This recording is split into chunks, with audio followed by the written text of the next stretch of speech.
Saya di Indonesia, itu yang saya ambil pelajaran. Kita orang Indonesia selalu harus dunia. Tidak ada akhirat sendiri. Dunia dan mau kaya di dunia kaya, selamat di dunia selamat. Jadi dunia itu harus dibawa. Kalau udah bahasanya akhirat, pasti orang bertanya, terus dunia kita gimana? Makanya begitu saya membaca sukses dunia akhirat, wah ini Indonesia ini.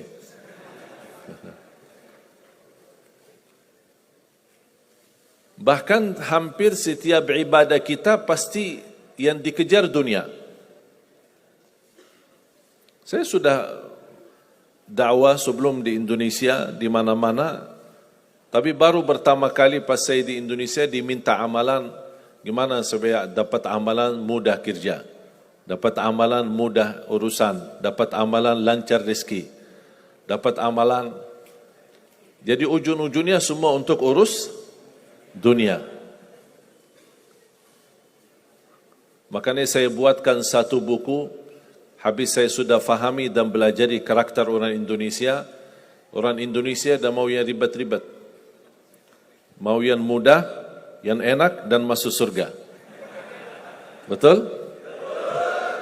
Makanya saya buatkan satu buku, 20 amalan mudah tapi pahalanya sangat menakjubkan. Mudah diingat, mudah dihafal, mudah diamalkan, tapi pahalanya sangat luar biasa. Bapak Ibu jamaah sekalian, kalau benar-benar ingin Anda sukses dunia akhirat, harus kita percaya sepenuhnya takdir. Kuncinya di situ. Percaya sepenuhnya takdir. Takdir itu menjadi salah satu rukun iman. Rukun iman ada berapa? 6. Rukun Islam? 5. Salat berapa waktu? 5 atau 4? Yakin 5. Soalnya benar tak salat subuh.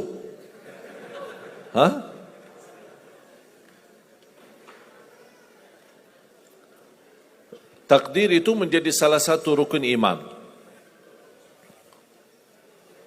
Tapi banyak di antara kita yang belum percaya sepenuhnya soal takdir.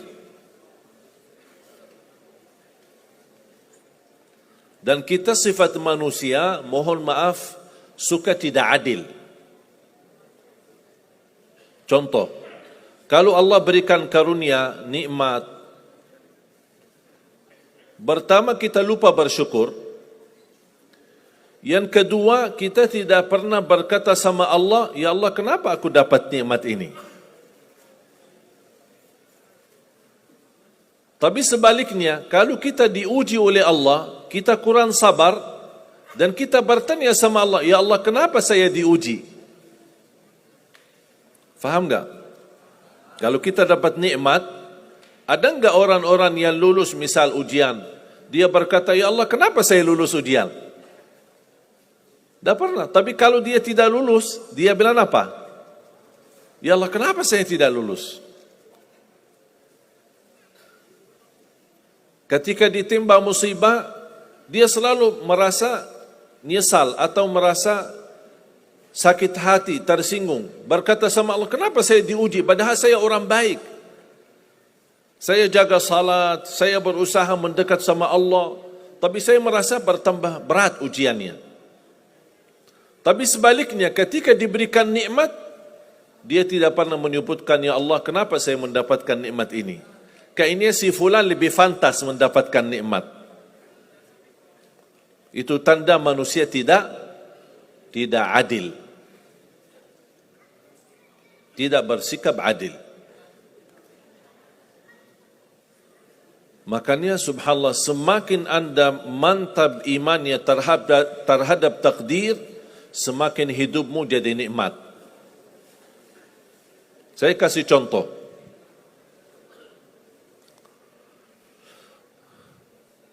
tidak ada persoalan masalah takdir baik.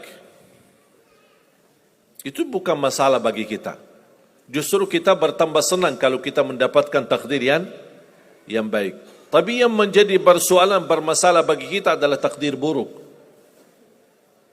Ketika ditimpa musibah, ketika ada ujian, ada sakit, kesulitan, penghasilan yang tidak mencukupi, dan banyak masalah keluarga, masalah rezeki, masalah sama majikan, masalah di kerjaan, itu yang membuat banyak beban fikiran.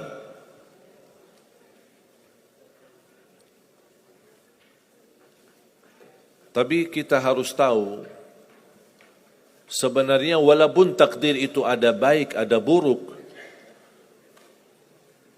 kenyataannya buruk, nampaknya buruk, tapi hakikahnya baik.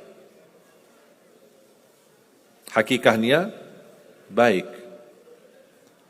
Tapi kapan kita bisa tahu takdir yang buruk ini bisa menjadi baik bagi kita? Belum tentu sesaat terjadi ujian itu. Bisa jadi belakangan, bahkan bisa menjadi sekian lama baru kita tahu dan sadar. Ternyata takdir itu baik bagi kita.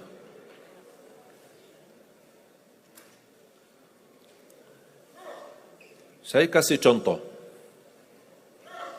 Melalui cerita. Saya buatkan satu cerita, ingin memberikan pesan kepada orang Muslim, orang beriman, betapa besar karunia Allah dan pertolongan Allah melalui takdir. Ada seorang berdoa, dan saya yakin anda semua berdoa. Setiap berkesempatan, setiap salat, setiap sujud atau tahajud, duha, pasti anda semua berdoa. Ada yang diinginkan, ada yang hajat-hajat yang belum terkabul, belum tercapai. Bertemu orang salih, bertemu ulama, bertemu habib, minta didoakan, tolong doakan, semoga lancar urusan saya, semoga dapat jodoh, semoga insya-Allah dapat keturunan, semoga hasil dan rezeki yang saya dapatkan menjadi berkah dan bermanfaat bagi saya dan keluarga. Ada orang berdoa kepada Allah Subhanahu wa taala. Mohon jamaah sekalian dengar cerita ini baik-baik, karena ada pesan hikmah yang kita bisa ambil.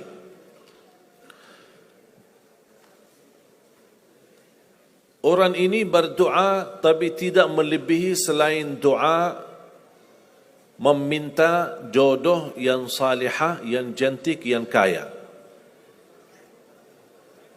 Itu aja doanya, tak ada yang lain. Setiap salat, ya Allah, jodoh yang salihah, yang cantik, yang kaya. Tahajud, ya Allah, jodoh yang salihah, yang cantik, yang kaya. Doa pas buka puasa, itu aja doa, tidak ada yang lain. Tidak minta ampun, tidak minta rahmat, tidak minta karunia, tidak minta keselamatan. Butuh banget ini jodohnya.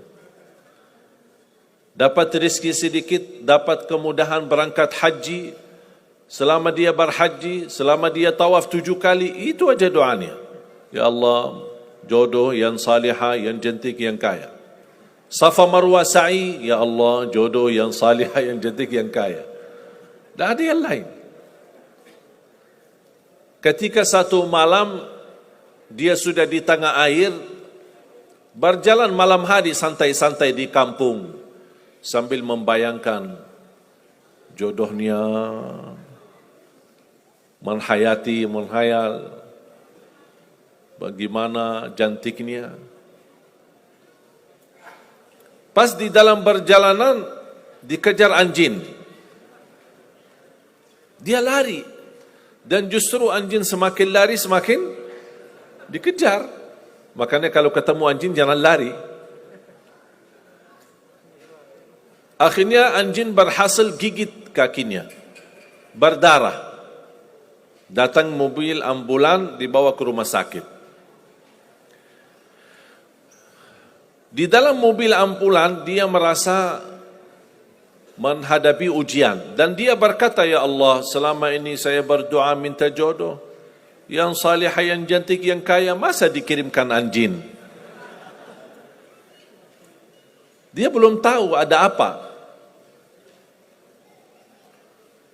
Dan ini yang sering kita lakukan, terlalu cepat respon dan berkata yang tidak baik ketika kita diuji oleh Allah. Sedangkan kita belum tahu apa yang akan terjadi sesudah itu.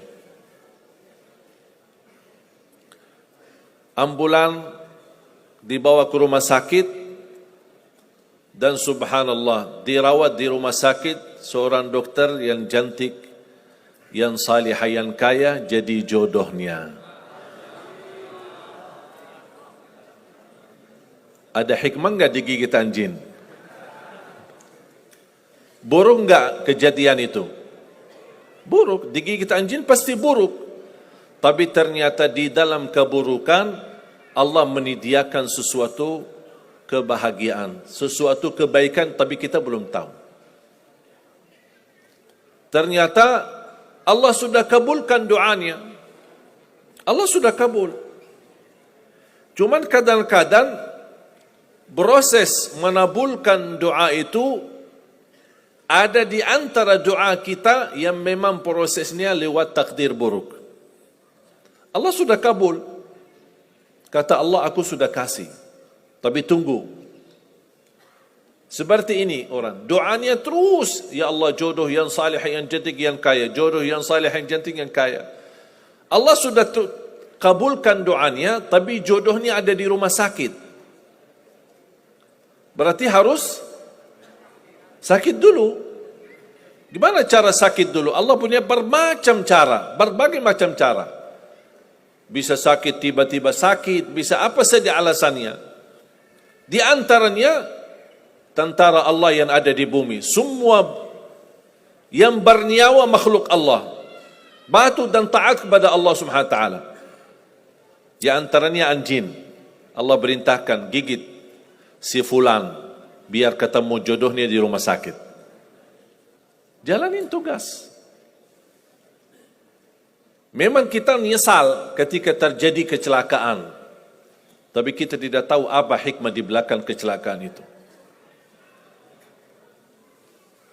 Dan sering saya bilang sama jamaah, mudah-mudahan Allah kabulkan semua hajat-hajatmu.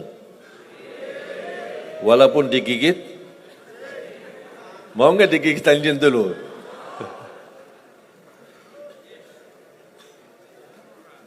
Sebenarnya kalau kita tahu rahasia takdir, apapun yang akan terjadi, kita tidak ada kekhawatiran. Karena kita tahu sesudah ujian ini pasti ada sesuatu kebaikan. Dan yakini Bapak Ibu, Allah subhanahu wa ta'ala maha baik. Allah tidak senang menyusahkan hambanya. Tapi kadang-kadang proses untuk menuju kebaikan ada kesulitan dan tantangan. Seperti cerita seorang bapa yang bercita-cita untuk berhaji. Saya bertemu seorang jamaah, usia sudah mungkin 80-an, 80 tahun lebih. Saya pas bertemu diceritakan ini marbot masjid, ahli masjid.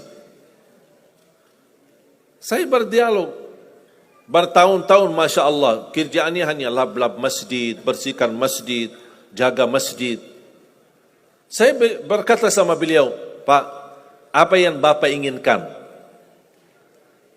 Tahu enggak jawabannya apa? Saya ingin haji. Tapi saya orang tidak mampu.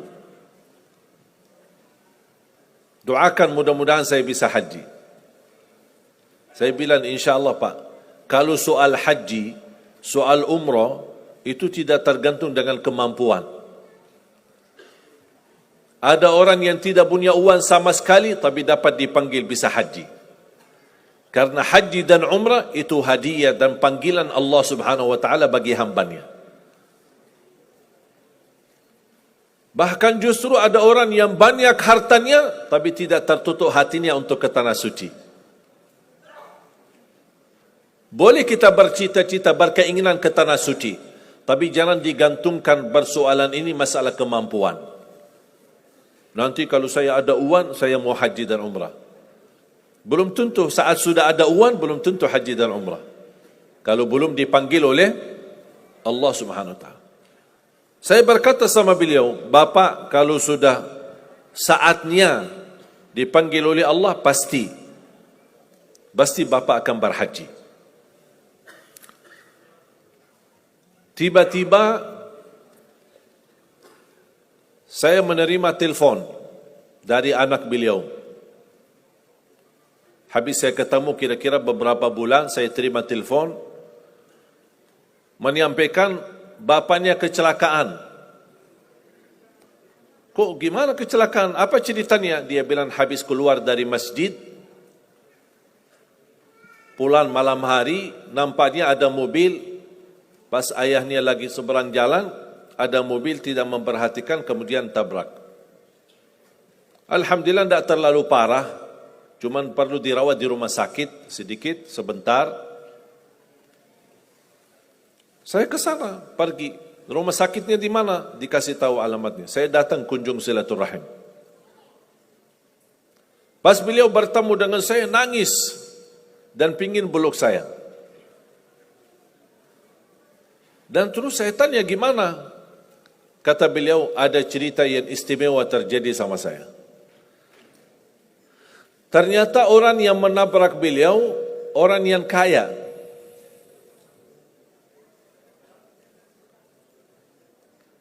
Habis itu orang yang kaya minta maaf sama si bapak ini.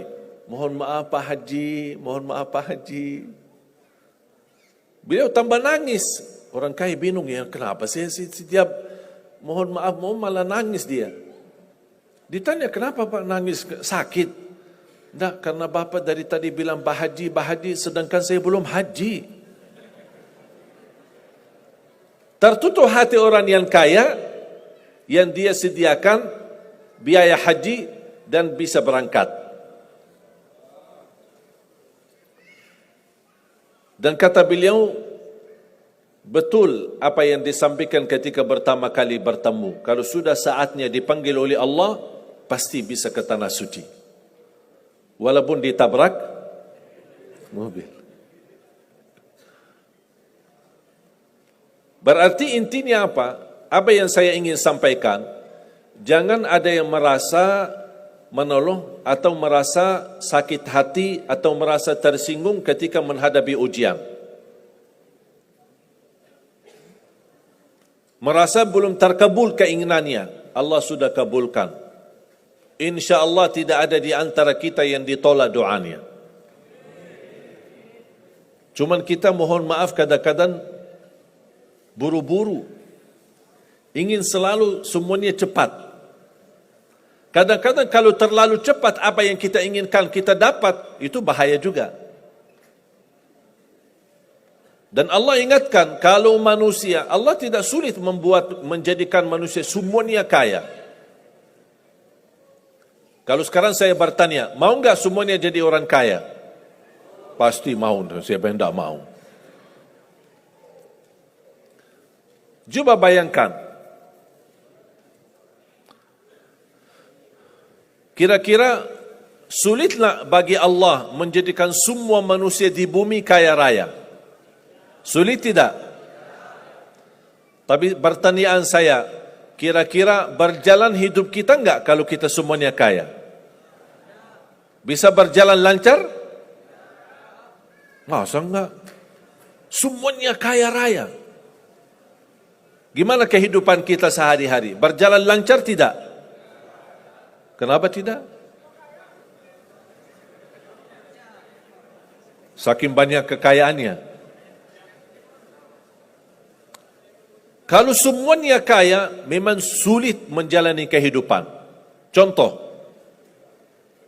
cari supir, siapa yang mau supirin kita? Sama-sama kaya. Datang minta tolong sama teman. Boleh enggak ini cariin supir? Aku aja lagi cari supir, dah dapat. Mau punya perusahaan sendiri, butuh tenaga kerja kan? Semuanya orang kaya. Buat apa kalau mereka semua kaya, masing-masing punya pabrik, tapi tidak ada yang bekerja? Sulit nggak jalan hidup? Sulit. Sama sebaliknya, kalau semuanya di bumi miskin, susah. Kira-kira gimana hidup kita? Ya susah juga. Tidak bisa lancar hidup di dunia. Setiap ada orang datang minta tolong, Pak, apalagi saya Pak? Saya aja susah. Tapi makanya ada hikmah. Allah menjadikan ada yang kaya, ada yang miskin. Yang kaya menutupi kebutuhan yang miskin, miskin juga menutupi kebutuhan yang kaya, saling mengisi. Supaya apa? Supaya dunia ini berjalan.